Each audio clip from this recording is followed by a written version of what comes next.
This episode is brought to you by Marvel Studios' Captain America: Brave New World, starring Anthony Mackie as Captain America and Harrison Ford as President Ross. Don't miss the explosive return of Captain America as Sam Wilson uncovers a mysterious plot that threatens to destabilize the globe and confront an enemy that has the entire world seeing red. Enter A Brave New World in IMAX and 3D on February 14th.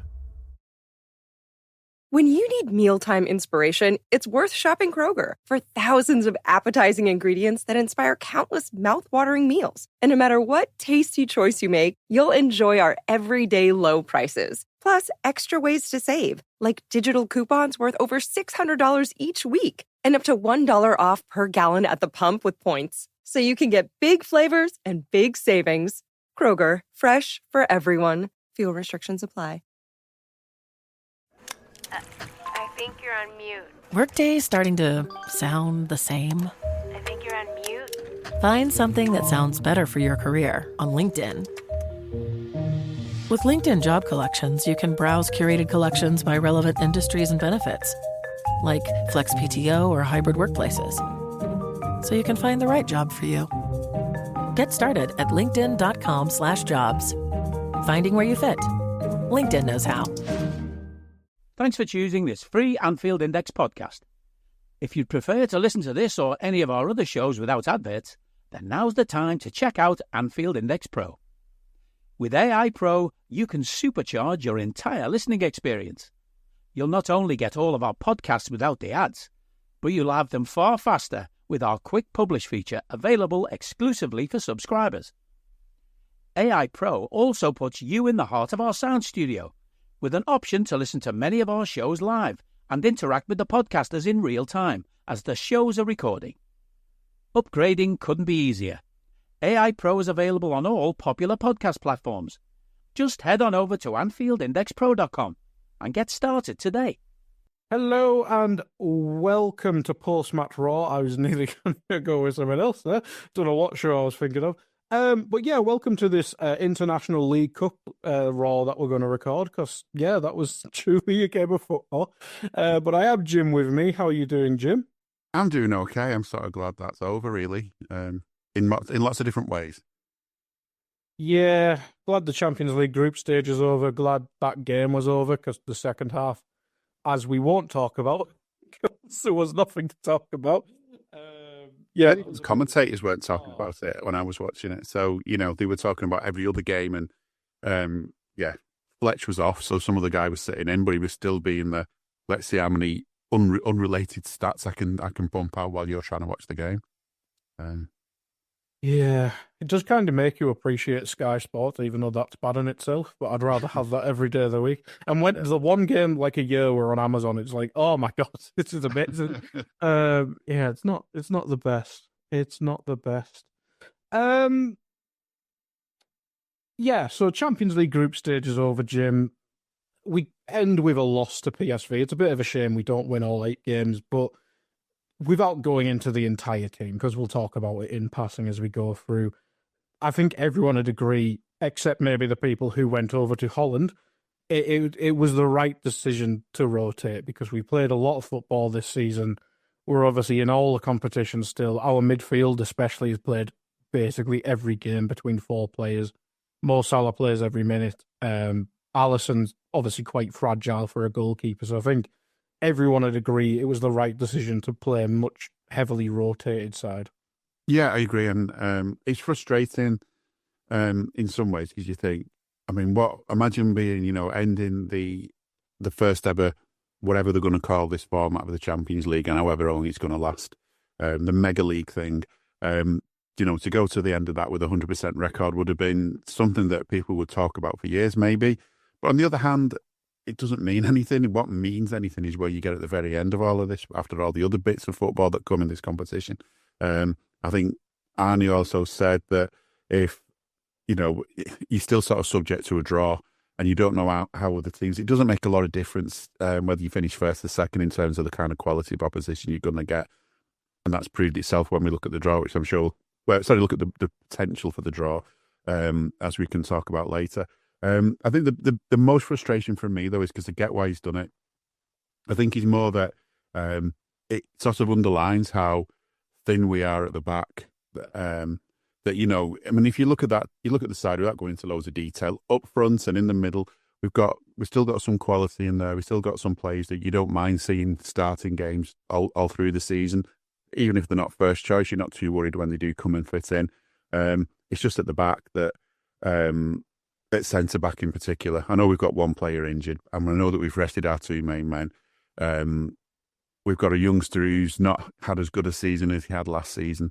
And then it's like, who's our other centre back? Well, there isn't one. So this is my frustration really, as well. And without getting on to the whole transfer window stuff, but we're nearly at the end of that.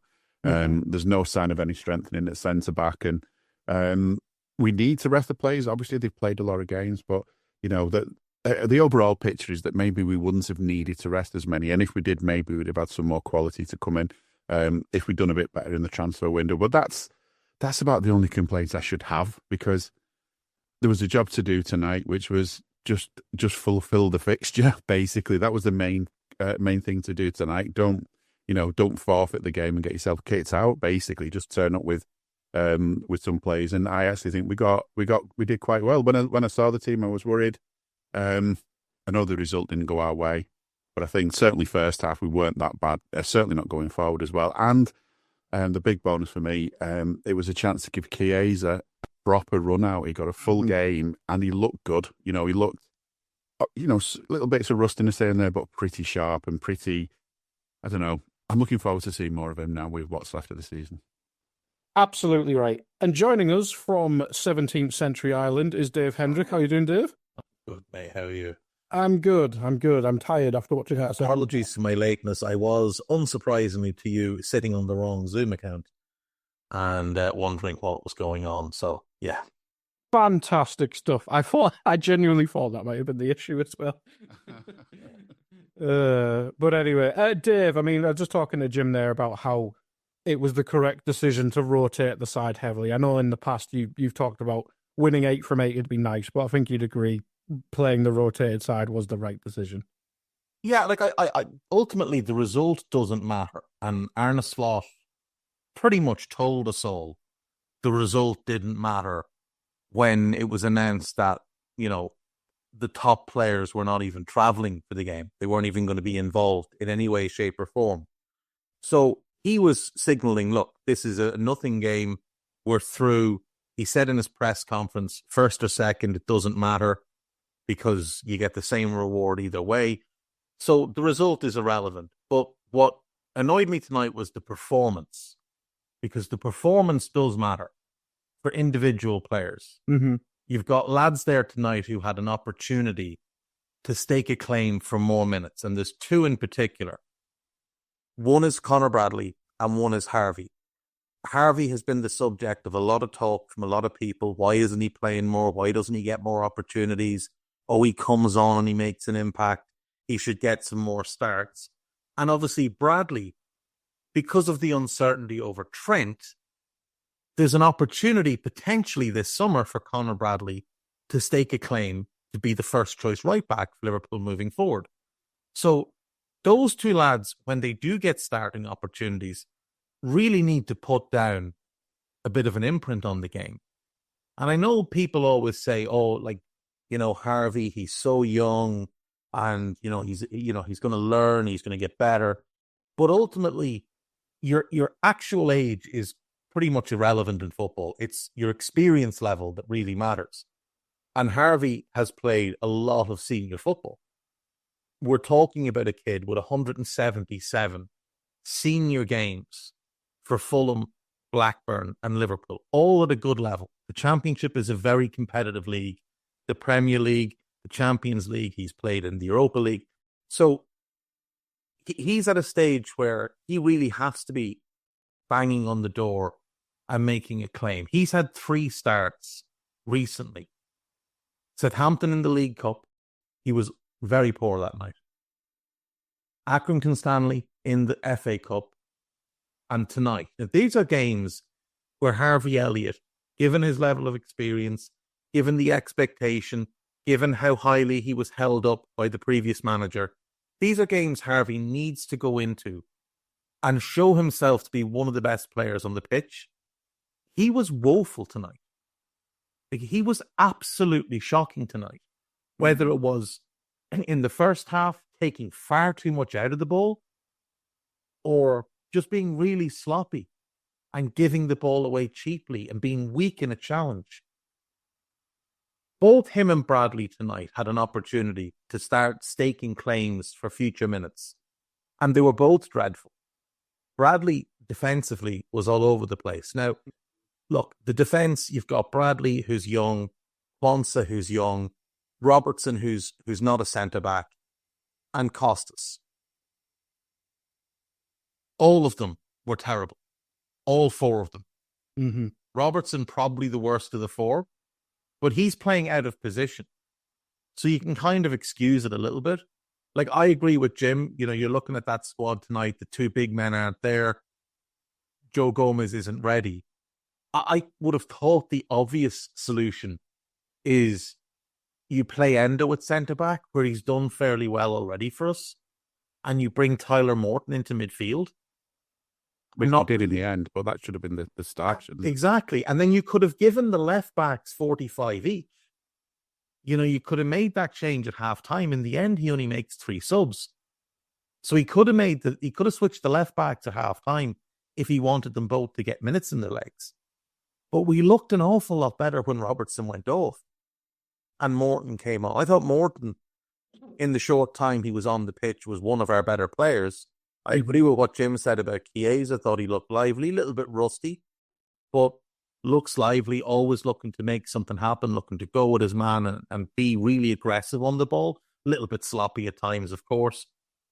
But, you know, you look through that team tonight and Gakpo has had a bit of an impact. He's gotten a goal. He's involved in the Elliott goal. But again, you know, he's a senior player who was only really played because it was PSV.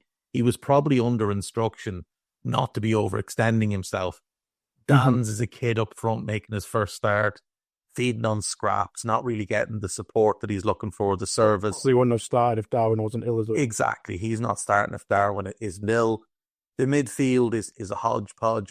The one youngster who started tonight of the group of Bradley, Quansah, Elliott and Dans and McConnell was the one to me that I was most impressed by. He's really good, I thought. Yeah, I thought he'd I've been impressed with him.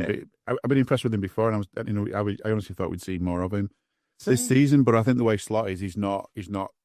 I mean, I think Klopp would have used more of him this season. If he was injured till like they could be. Oh yeah, which stopped him going on loan. I think with Slot, you have to earn the minutes, and once you kind of work your way into that group that he's trusting, you're in, and that's it.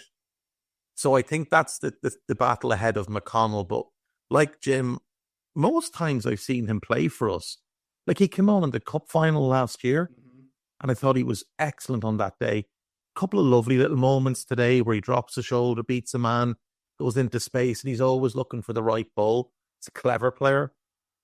But yeah, I thought Endo had a sloppy game in midfield, but then looked better at centre-back. It just... Like I said, the result didn't matter. It's the performances that matter. And another player who I thought had a poor showing was Weaving. I don't know how you're getting beaten for a couple of those days. And again, for him, he's trying to set down a marker of, I'm a top-level keeper. Any top club looking for a really good goalkeeper to come in and improve the situation, whether it's Newcastle, could be Chelsea, could be United, whoever the fuck, come and get me. And he's gone out tonight. I thought he looked really, really shaky. Now, it could be a little bit of rust because he hasn't played that much in the last while. But again, these are lads getting the opportunities people are screaming for them to get. It might be the last opportunity as well, you know, when you think of... I mean, there's the FA Cup, fair enough. That's maybe one more. But really, you know, League Cup, he's not going to weaken that side too much for that. And if they get to the final, I doubt he'll put a very weak side out. And Champions League games from here on in are big games. And obviously the league, they're all big games. Until the league is won, these are big games. So, like, maybe they get the last 2 or 3 games of the league if we have it wrapped up. But he's going to want Trent starting at right back, Ali in goal, Saba was the 10, and Harvey has played himself back into, very sporadic appearances now.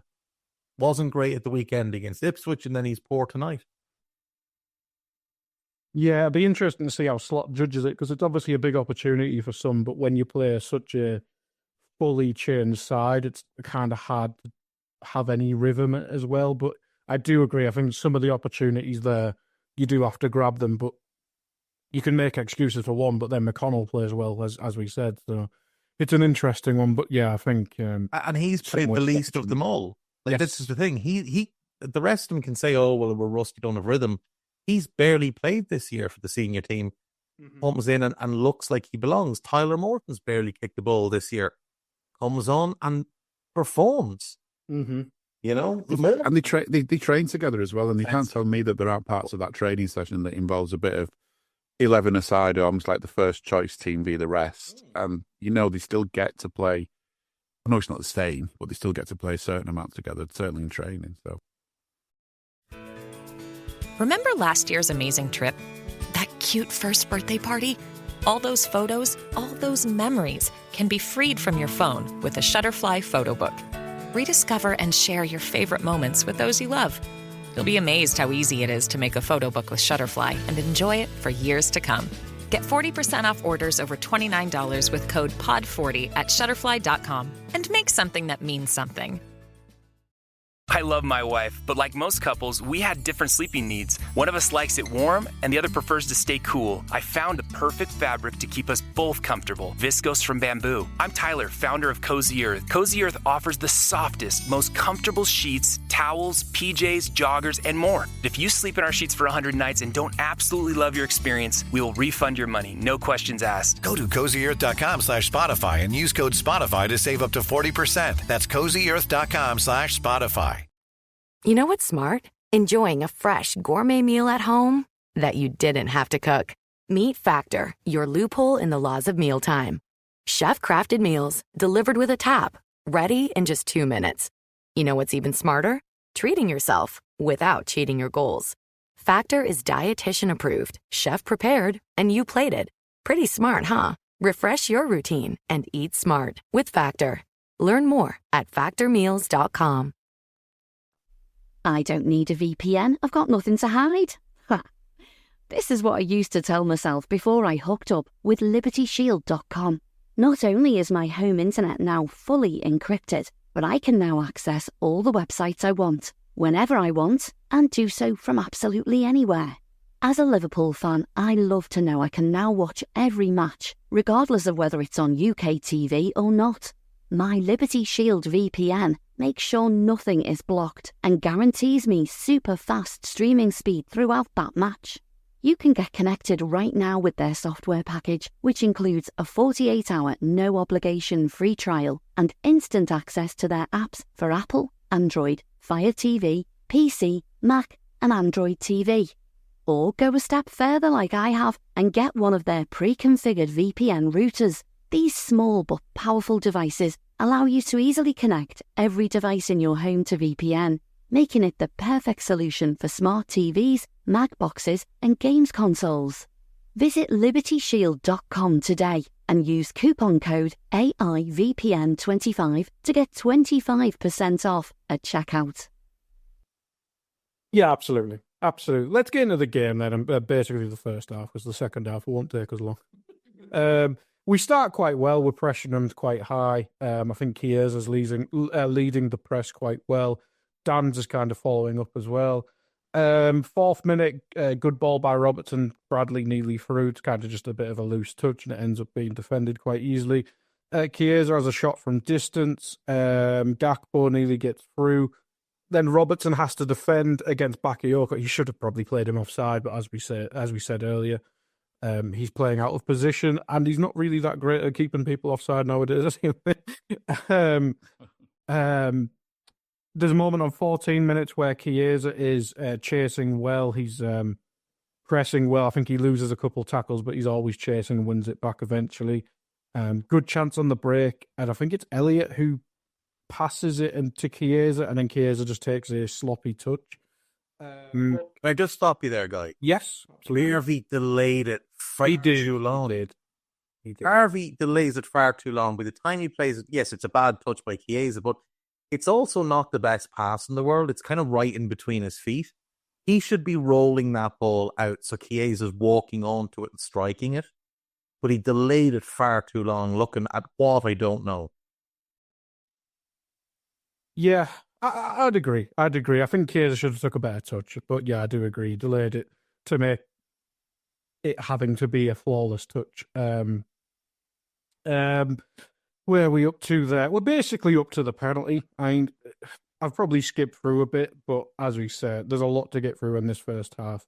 And Dave, Jim, I'll come to you actually first. Chiesa, you've mentioned him already. He does really well for the penalty. He's dribbling on the right-hand side. They do defend it well.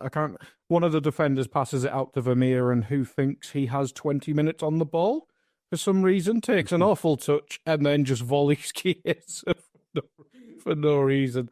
It's really good work from Chiesa, and as you mentioned, it's almost like, considering this as a player that we were coming into this month talking about, will he go to Napoli? Will he just be one of these players who just disappears on loan after not really settling in Liverpool? And now he's endearing himself to the fan base, and you can see why with stuff like this, because he's chasing the ball, he's working like a dog, and he gets us a penalty basically all by his own work. Yeah, I mean, he's one of those players, fans of other clubs have been kind of, you're chatting away and they're sort of jealous that we've got him because, we got him on for a cheap price. He might turn out to be too injured to be any good for us. You never know. I mean, obviously he's taking his while, but he's a player that you're going to try and take a chance on. If you can get him fit and get him playing, that no one's going to dispute the quality he's got. And I think the other thing he's got, and we saw it tonight, and this is what I think we'll see more of when we do get to see him play more, it's just his attitude and his enthusiasm and the effort he wants to put into things. I think, there is going to be some rustiness there. There is going to be some time taken to get used to things. And certainly when he's playing in the Premier League, it might feel like it's 100 miles an hour faster than he's used to. But I think, I just love the sort of effort from him. So, yeah, so he'd lost the ball or he'd been beaten to the ball, however you want to call it. But there's no giving up. And he saw the opportunity and he went and, tried to steal it after the defender's foot. The defender was half asleep. But he was alert to that opportunity and to that chance. And if anything, the ref, maybe the ref blew too soon. I don't know. I didn't really look at the replay close enough. And obviously the ball did go in the back of the net, but he had blown by then. Yeah. But I do wonder whether we might have scored anyway if he'd have just given a little bit of advantage. But let's not talk about the ref because he wasn't great. But I think it's just that attitude and that enthusiasm. I mean, it's not the same kind of player by any means. But one thing that endeared one Liverpool player to fans for many years was his approach to how he played the game and how he sort of gave it everything. And even if he wasn't the best in certain situations, you could see he was trying his best, or at least that was my view of him and a lot of other fans. And he was in the crowd tonight, although I didn't recognise him, Dirk Kuyt. So I just thought I'd mention that. But yeah, I think that's what we like. I think as Liverpool fans, we like to see players wherever their skill set, wherever their abilities, whatever the reputation, if you like, that's come with them. When they're in our Liverpool shirt, we want to see him putting everything into that game. And, pretty much the reason Dave's disappointed with certain players tonight is because certain players didn't put everything into it. We want them to play in that shirt the way we would if we were blessed with their abilities, the amount of effort we would put in if we were as good as them and if we'd had that opportunity. And I think, I'm saying a lot about Chiesa in this, but really it's the first proper chance we've had to look at him. And it was definitely a penalty, but that just came about from just, not giving things up, just that determination to just, keep the opposition under pressure. And I think as the game went on, time and time again, he was the one who was really trying to get us going, to get us forward. And he was all over the pitch at times trying to do this, which, it's a lot. It says a lot about him. If anything, maybe it says a little bit about some of the other players. But the pen, nailed on. And who else should take it but Cody in front of his old fans? There was a bit of a wait for it as well. That could have put him under pressure. You can imagine what kind of things are going through his head. Because we were a bit worried about whether Chiesa might actually have gotten a dodgy injury at that point. Yes. But yeah, Absolutely lovely penalty and no celebration as expected. Yeah, a bit woke nonsense. Dave, your thoughts on Chiesa and obviously the goal as well, the penalty as well. Yeah, I think exactly like you said, like he gets played the ball, he takes the man on, but he overruns it, but he just never gives up on the ball. And when Veerman takes what is one of the worst touches you're ever likely to see. And then, like, the thing with Joey Veerman is, like, he's a good Eredivisie midfielder. Like, he for the level he plays at, he's a good, solid player. And he's a technical ball-playing midfielder as well. But he doesn't even look to his right to see if Chiesa's coming towards him. He's entirely focused on the other side. And he just boots through the back of Chiesa. And then, as you guys said, like, it had to be Cody. It couldn't have been anyone else taking it. And it's a really well-dispatched penalty. But, yeah, I mean, like, up to that point, things were not coming off for us. But, you know, we did feel like we were the better team. It felt like our press was, you know, at least tight and compact. And that, at the worst, we'd be able to match them stride for stride, you know, if they got into a bit of a groove going forward. And then things started to go wrong for us. Yeah, I mean, my next note after the goal is their goalkeeper taking a knock. I thought everyone thought he was diving, but they did give the sub-goalkeeper a warm-up. And then my next note, because nothing much happened in between the goals, is their equaliser. And Dave, I'll start with you.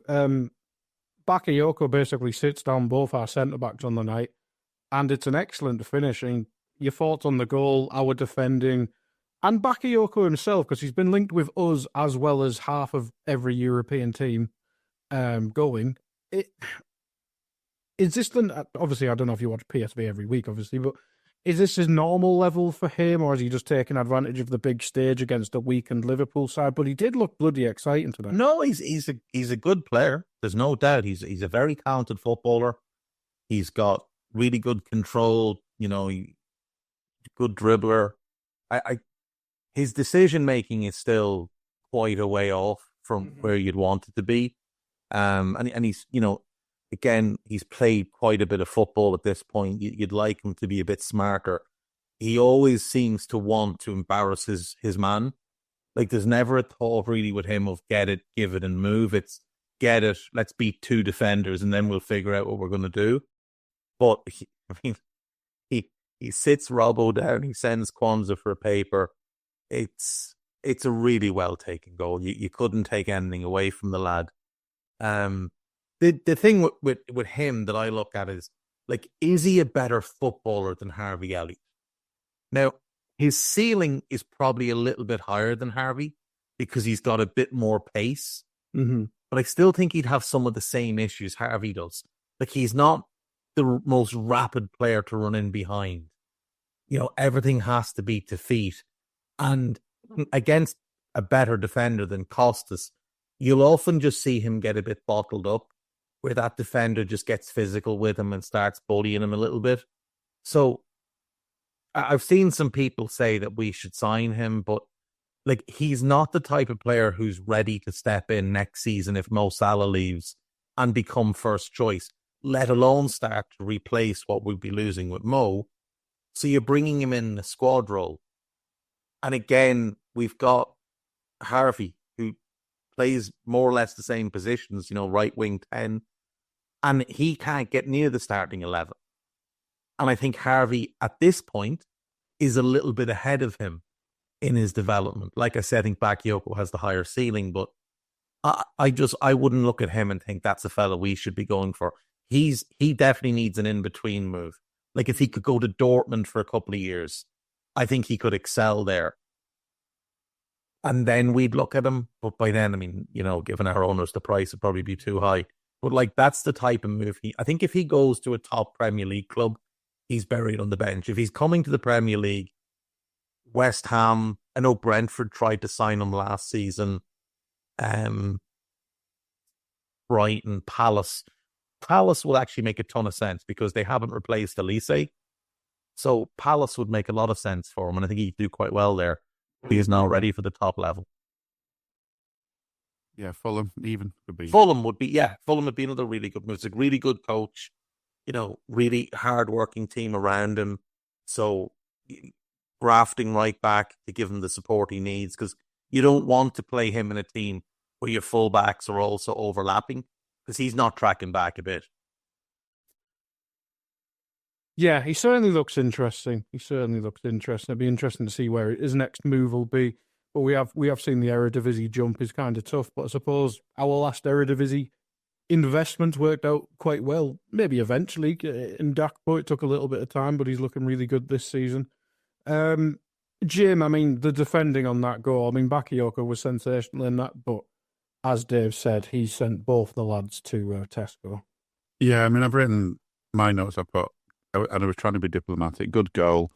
Not sure what was going on with the defenders, but sometimes you have to give credit to the goal scorer. And I think that's what it felt like. I mean, I think quite often in football you see, I mean, Gary Neville's the expert at it, you just see a great goal scored and all he's doing is talking about how bad the defending was. And sometimes he's right, but often he's not giving enough credit to the goal scorer. But that doesn't mean you can't still criticise the defence. And it just felt, there was a couple of players there that weren't, I don't know, it's hard to explain. And as the game went on later on, you'd see non-defenders coming in to do defenders' jobs. It just felt like we were just disorganised. And I think one thing that we maybe take for granted is that, if there was one different player in that back four today, that would have been a totally different defence. And that's Virgil. And not just because of what he is as a player, but his ability to organise. There were times tonight when, and I'm sure we'll talk about it in more detail, there were times tonight when Robbo was spending a lot of time panicking and looking around to see where his fellow back four members were, when Virgil wouldn't have done that. Virgil would have just known. There's a sort of thing like when you're driving and you're on the motorway, you still check your mirrors, you still do all that. But the main thing is you should be kind of still aware of what's going on. Because when that lorry decides it's going to pull out in front of you without any warning, it's going to indicate once it's in the lane, you need to change lanes quickly as well, or slam on or whatever. If you know what's around you, you've got a good chance of going into a good spot. And I think, in a football sense, Virgil's like that. He kind of knows where other players are. He knows when he needs to tell them to get in the right place or to do whatever they need to do. I just don't think Robbo's got that. With all due respect to him, as Dave said, he's not a central defender. But I don't think, he's not got the organisation in his head either. Kwanzaa's not got the confidence right now to be that person either. And I think that's something that we were missing, really, was just the way Virgil just organises his back four, and the way, he sends his messages out to whoever's in front of him as well. That's something we were missing tonight. We didn't have that kind of genuine leader in the back four. And I know Robbo wore the armband, and I know he can be a captain. He probably didn't do him many favours. He probably got his booking later on because he'd had a good argument with the ref later on. But I think that's what we're missing, is someone who can organise the back four, which, Joe Gomez can do that when he plays, and we just didn't have that kind of person tonight, and that to me, forget the ability, that's one issue, but having that organisation just wasn't in there. But your organiser, like if you look through, the annals of the game and you look at the great central defenders who organise their back lines, they all have one thing in common. It's a cool head. Yeah. It's a calmness to them. Andy Robertson, with the greatest respect, is what we would call a passion merchant. Andy Robertson's the type of fella that you'll follow him into war because he's gone charging in at 1,000 miles an hour and you've thought, fuck yeah, let's get a bit of that going. But he's not the fella that's going to sit down and break you out a good game plan as to how you're going to fight this war. Yep. Robbo leads by example. He doesn't lead, like he'll bark at people, and that's great for snapping people into focus on like a corner or something. But for talking lads through a game, which is what was needed tonight with a young right back, a young centre back, and a young fella in midfield as well. That's not what you want Andy Robertson doing. That's where you need a Virgil, or like Jim said, a Joe Gomez. It's a very underrated aspect of Joe Gomez's game. If you think back to 2021, when Virgil gets hurt, in that little period where between when Virgil got hurt and Joe got hurt, I think it's about 4 or 5 games, Joe took on that role. And Fabinho, we played somebody, was it Ajax in a Champions League game? And it was Fab and Joe, I think, at centre-back. And Fab said after the game, Joe was talking me through the game. And that's Fabinho, like a world-class player at that point. And he's saying, and a player who could organise himself, but he made the point of saying Joe Gomez was organising that back four tonight. You could see it watching the game. One really underrated aspect with Joe. I remember people during COVID as well would talk about how vocal players like Fabinho himself were as well. And I think everyone, maybe it's easier in the French national team, but people always talk about Konaté's leadership abilities as well, which I think most people would see in his personality and the way he talks. And again, he's a really kind of calm, easygoing, soft-spoken type of fella. But he's got clarity, and clarity is what's so vital. Like, the greatest organizer that the Premier League has seen is probably Van Dijk. But after him, you're looking at people like Tony Adams, who, he could be a bit blood and thunder at times, but he was a cultured centre-back for his time. So was Gary Pallister. Great organizer. Paul McGrath. Paul McGrath carried Phil Babb through a World Cup and made him look like one of the best centre-backs on the planet. So much so that Liverpool Football Club paid £3.6 million to buy him from Coventry, where he'd been fairly bang average before that. So this is the thing. You need lads that can just kind of, cut through the red mist a little bit and see what's actually happening, take a step back and start to talk others through with a calmer voice. One thing Virgil's been absolutely phenomenal at since he joined us. It's something we basically missed till, unless Aga. Sacco times. I thought Endo, you could see it even when Endo went to centre-back tonight. Just a calmer, older head, talking lads through, pushing them up, pulling them back. Just someone that can just give everybody a deep breath. Aga was great at it. Carragher was good at it, but then Carragher would get caught up in a battle or something, and he might forget what he was meant to be at. But Carragher was great. Hippie was great at it. And again, a very calm figure. Mark Wright, Jim will remember Mark Wright was always a great organiser. Such a shame he had so many injuries because he was a phenomenally good centre-back. But then you just get lads that are a little bit too frenetic and they'll try and you give them bonus points because they will try and get things in order, but the message doesn't get across as well. And we saw that tonight with Robbo. And I think as well, sometimes, you've got a job to do as a player to play your game, to do your thing. And then on top of that, you've got to have the headspace to be able to do that other stuff on top of that as well and not forget to do your own game. And that I've seen that before with players where the decent defenders or whatever, and as soon as they get that extra bit of responsibility, it affects their own game, and you see that quite often. Hey guys, it's Eddie Gibbs from Anfield Index here. I hope you're enjoying this podcast, and I'm sorry to call time on the show before it ends. In the current climate, it's tougher than ever before to offer podcasts for free. At Anfield Index, we produce over 75 free shows every month, which I'm confident is unparalleled in the LFC sphere. Whilst we'd love to offer everything for free, the production costs now make this impossible. That said, we don't want to follow the model of other channels and lock all of our content behind a paywall. So what we've decided to do is to continue offering every show for free, but cut that offering to 30 minutes on our longer shows. So to get all of our shows in full and enjoy the best of everything we have to offer, we really hope you'll consider supporting the channel and signing up at AnfieldIndexPro.com. For about the price of one cup of coffee, you'll get every podcast in full with 0 ads. You'll also get access to our LFC VIP community, where you can enjoy live podcasts, engage with our podcasters, and chat with other Reds in real time. So that website again, AnfieldIndexPro.com. Join today. This podcast is part of the Sports Social Podcast Network.